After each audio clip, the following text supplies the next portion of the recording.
மின்மினி பூச்சும் முயல் குட்டியும். அது ஒரு அழகான காடு.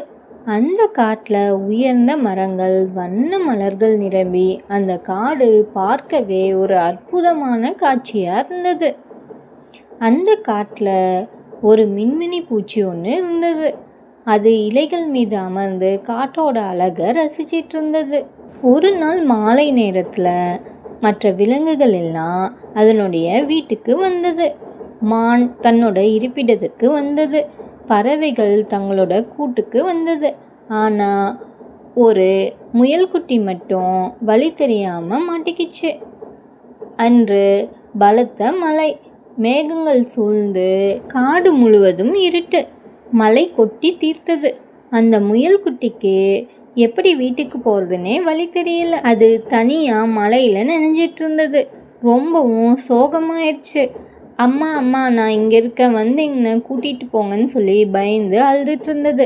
அந்த அழுக சத்தத்தை கேட்ட மின்மினி அந்த முயல்குட்டிக்கிட்ட போய், நண்பா பயப்படாதே, நான் உனக்கு உதவுறேன் அப்படின்னு சொல்லி சொன்னிச்சு. நீ என்னோட பின்னால் வா, நான் உன்னோட வீட்டுக்கு கூட்டிகிட்டு போகிறேன் அப்படின்னு சொல்லி சொன்னிச்சு. அதை கேட்ட முயல்குட்டி கொஞ்சம் சந்தோஷப்பட்டுச்சு. மின்மினி பூச்சோட வெளிச்சத்தை தொடர்ந்து முயல் நடந்து வந்துட்டு இருந்தது. அம்மா முயல், எங்கே இன்னும் முயல்குட்டியை காணோம், முயல்குட்டி எங்கே போச்சுன்னு தெரியலையே, எப்போ வரும்னு தெரியலையே அப்படின்னு சொல்லி முயல்குட்டிக்காக காத்துட்டு இருந்தது. முயல்குட்டியும் மின்மினி பூச்சி வெளிச்சத்தின் உதவியோட வீட்டுக்கு வந்தது. அம்மா கிட்ட வந்து அம்மாவை கட்டி பிடிச்சிச்சு. அம்மா முயல், ஏன் முயல்குட்டி இவ்வளோ நேரம் அப்படின்னு சொல்லி கேட்டுச்சு. அதுக்கு முயல்குட்டி நடந்ததெல்லாம் சொல்லி, மின்மினி பூச்சி தான் எனக்கு உதவி செஞ்சது அப்படின்னு சொல்லி சொன்னிச்சு. அம்மா முயல் மின்மினி பூச்சியை பார்த்து, மின்மினியை உன் சிறிய ஒளி இன்று என் குழந்தையை காப்பாற்றியது, ரொம்பவும் நன்றி அப்படின்னு சொல்லி சொன்னிச்சு.